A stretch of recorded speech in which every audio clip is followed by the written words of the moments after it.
अगर कोई बंदा रोज़े की हालत में नापाक हो जाए, यानी उसको एहतलाम हो जाए, गुस्ल उस पर फ़र्ज़ हो जाए, तो फिर क्या रोज़ा टूट जाता है?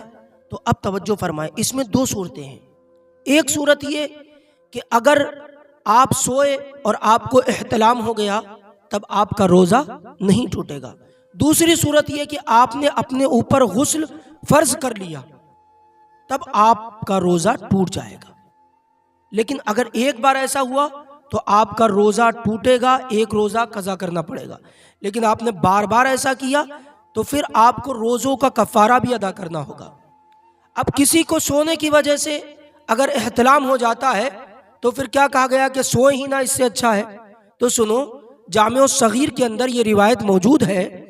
फरमाया गया नौमुस्साई में इबादतुन, कि रोज़दार का सोना भी इबादत है।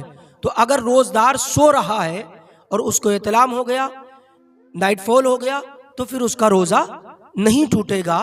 हाँ, ये है कि वो गुस्ल कर ले जैसी उसकी आँख खुले। और अगर ये ज़्यादा बीमारी ज़्यादा हो गई है तो उसका इलाज ये है, रिवायतों में आया है, सालेहीन ने फरमाया है कि हज़रत उमर का नाम 7 मरतबा या 11 मरतबा अपने सीने पर लिख लीजिए। इंशाअल्लाह ताला ये शैतान का जो वसवसा है, यानी एहतलाम, आपको नहीं होगा। ये हज़रत उमर के नाम की बरकत है। हुजूर ने फरमाया जिस रास्ते से हज़रत उमर गुजर जाते हैं उस रास्ते पर शैतान नहीं आता है। ये हज़रत उमर की पावर है कि अगर गुस्ल हम पर फ़र्ज़ हो गया तो रोज़े की हालत में किस तरह हम गुस्ल करेंगे।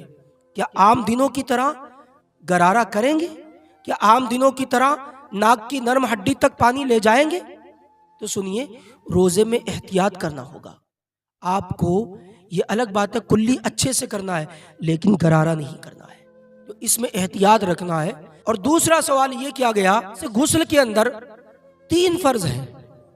3 फ़र्ज़ क्या है? सबसे पहला, अगर कोई बंदा नापाक हो गया, यानी उस पर गुस्ल फ़र्ज़ हो गया, तो गुस्ल किस तरह करेंगे? तरीक़ा भी सुन लीजिए। गुस्ल करने के लिए सबसे पहले ये कि जहाँ पर आपकी निजासत लगी है उस जगह को पाक करें, साफ करें, ठीक है।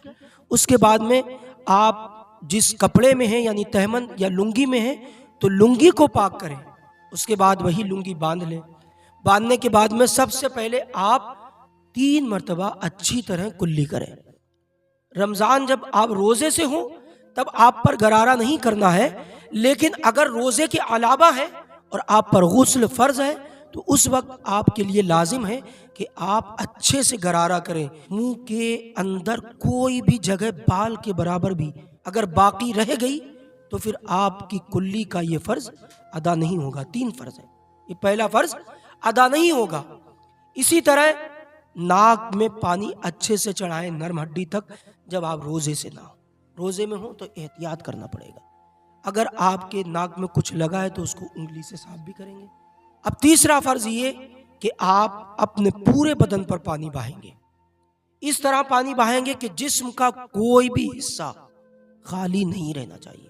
अगर जिस्म का कोई भी हिस्सा यानी बाल बराबर जगह बाकी रह गई तो फिर आपका गुस्ल नहीं होगा।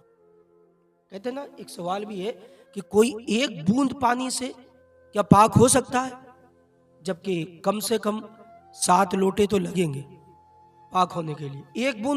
एक बूंद से पाक हो जाएगा। कब? जिस वक्त किसी बंदे ने गुस्ल किया और उसके जिस्म पर कोई जगह बाल बराबर सूखी रह गई, तो अब ये पूरा नापाकी के हुक्म में। अब एक बूंद पानी पड़ेगा तो ये पाक।